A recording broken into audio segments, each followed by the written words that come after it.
शहबाज शरीफ समेत दीगर के खिलाफ मनी लॉन्ड्रिंग केस में पेशरफ। शहबाज शरीफ समेत दीगर मुल्जिमान पर फर्द जुर्म के लिए 25 मार्च की तारीख मुकर्रर। अदालत ने शहबाज शरीफ के खिलाफ तौहीन अदालत की दरख्वास्त पर वकला को तलब कर लिया।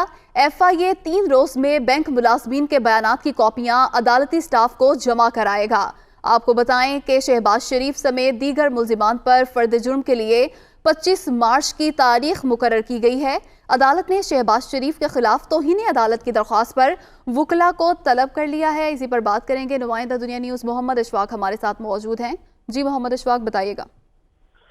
जी बिल्कुल, लाहौर की स्पेशल सेंट्रल अदालत ने शहबाज शरीफ समेत दीगर के खिलाफ मनी लॉन्ड्रिंग के मुकदमे का अबूरी तहरीरी हुक्म जारी कर दिया है। अदालत ने शहबाज शरीफ और हमजा शहबाज समेत दीगर पर फर्द जुर्म आयद करने के लिए 25 मार्च की तारीख मुकर्रर कर दी है।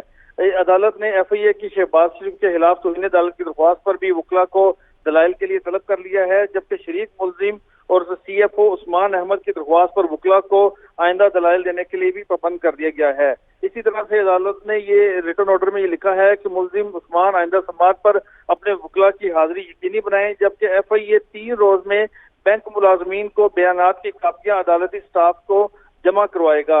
लाहौर की स्पेशल सेंट्रल अदालत ने FIA की जानिब से 16 अरब रुपए की मनी लॉन्ड्रिंग के इल्जाम में शहबाज शरीफ और हमजा शहबाज समेत दीगर मुल्जिमान के खिलाफ चालान अदालत में जमा करवा रखा है, जिस पर अदालत ने अब 25 मार्च को तमाम मुल्जिमान पर फर्द जुर्म आयद करने के लिए तारीख मुकर्रर कर दी है। जी 25 मार्च को फर्द जुर्म आयद की जाएगी। मोहम्मद अशफाक, बहुत शुक्रिया आपका।